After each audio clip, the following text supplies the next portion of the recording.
Assalamualaikum warahmatullahi wabarakatuh.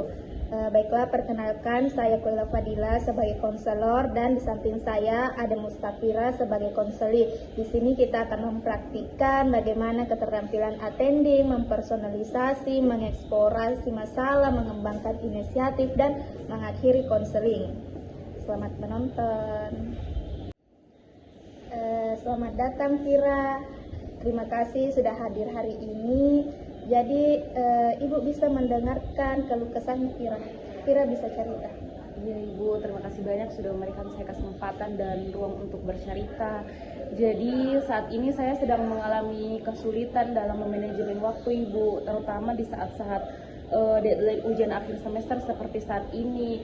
Semua tugas-tugas yang diberikan itu deadline-nya bersamaan dan itu membuat tekanan bagi saya dan saya jadi merasa ada dilema beban pendidikan Ibu.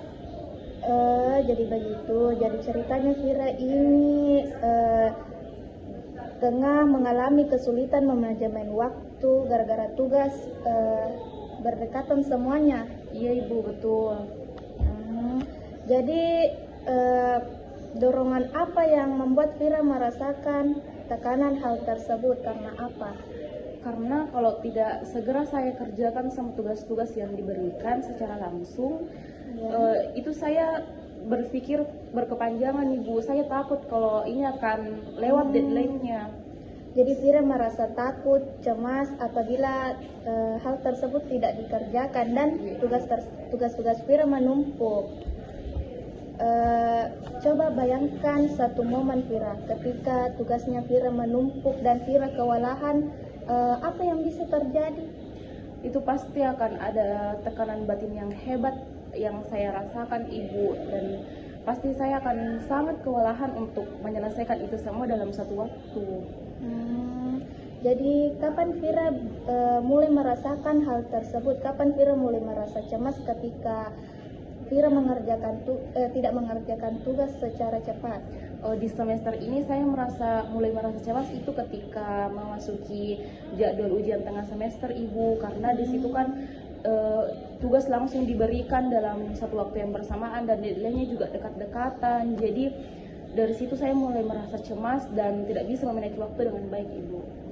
Paham. Jadi apa yang Vira rasakan kalau Vira tidak mengerjakan tugas tersebut dengan cepat atau dengan mengerjakannya secara bersamaan? Saya merasa cemas Ibu, dan saya merasa ada tekanan di kepala dan takut kalau tugas ini akan tertinggal, akan tidak selesai sesuai dengan deadline-nya, sedangkan teman-teman saya itu semuanya sudah selesai. Jadi Vira merasa cemas, takut, tertekan ya. Iya betul Ibu. Kalau misalnya begini, kalau menurutnya Vira, ketika Vira memberi jeda untuk semisal 10 menit untuk berhenti mengerjakan tugas, baru lanjut ke tugas berikutnya, bagaimana menurutnya Vira ketika memberi jeda? Kalau seperti itu mungkin saya akan lebih tenang Ibu, tapi untuk memberi jeda itu saya belum terbiasa. Nah, dari itu Vira bisa mulai dari langkah kecil, misalnya memilih satu tugas prioritas yang deadline. Vira bisa mengerjakannya 20 menit untuk fokus dan 5 menit untuk beristirahat.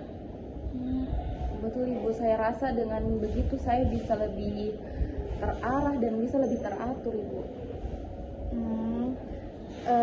Jadi setelah ini langkah sederhana apa yang akan Vira lakukan untuk mengurangi tekanan itu? Mungkin dari yang Ibu sarankan, saya akan lebih mengatur dulu skala prioritas, yang mana tugas saya yang deadline-nya itu duluan yang akan saya kerjakan, dan kemudian juga mungkin saya akan berikan jeda sedikit untuk saya mengerjakan tugas supaya otak dan kepala saya itu bisa refreshing sedikit.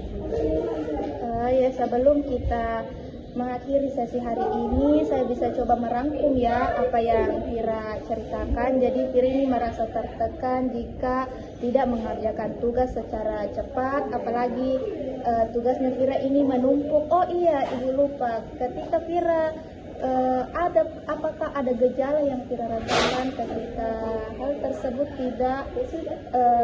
tidak tugas Vira tidak ketika Vira merasa tertekan, apakah ada gejala yang Vira rasakan atau bagaimana? Selama ini Bu, di beberapa bulan terakhir ini, gejala yang paling signifikan saya rasakan itu breakout, dan juga rambut saya itu sangat rontok sekali mungkin akibat tekanan batin itu Ibu. Jadi Vira merasa tertekan dan gejalanya itu rambut rontok dan breakout ya. Betul Ibu. Hari ini Vira telah memilih strategi bagaimana Vira akan mengurangi tekanan tersebut. Ibu harap Vira bisa berhasil dalam memilih strategi tersebut. Ya, Ibu, terima kasih. Saran Ibu itu membuat saya jauh lebih tenang dan terarah. Jadi bagaimana perasaannya Vira setelah bercerita hari ini? Syukur Ibu, alhamdulillah saya jadi lebih tenang, dan saya juga bisa jadi lebih jernih untuk mengatur skala prioritas saya. Saya tidak boleh memaksakan diri saya jika memang kapasitas saya itu tidak memungkinkan Ibu. Ibu senang mendengarnya. Semoga Vira bisa konsisten ya dalam mengatur strateginya. Jadi Vira bisa datang kembali ke Ibu jika ada yang bermasalah lagi atau ingin diceritakan. Ibu siap mendengarkan. Baik Ibu, terima kasih banyak sudah memberikan saya sama-sama. ruang dan bisa mendengarkan cerita saya. Iya, sama-sama. Baik Ibu, kalau begitu saya permisi. Assalamualaikum warahmatullahi wabarakatuh. Salam.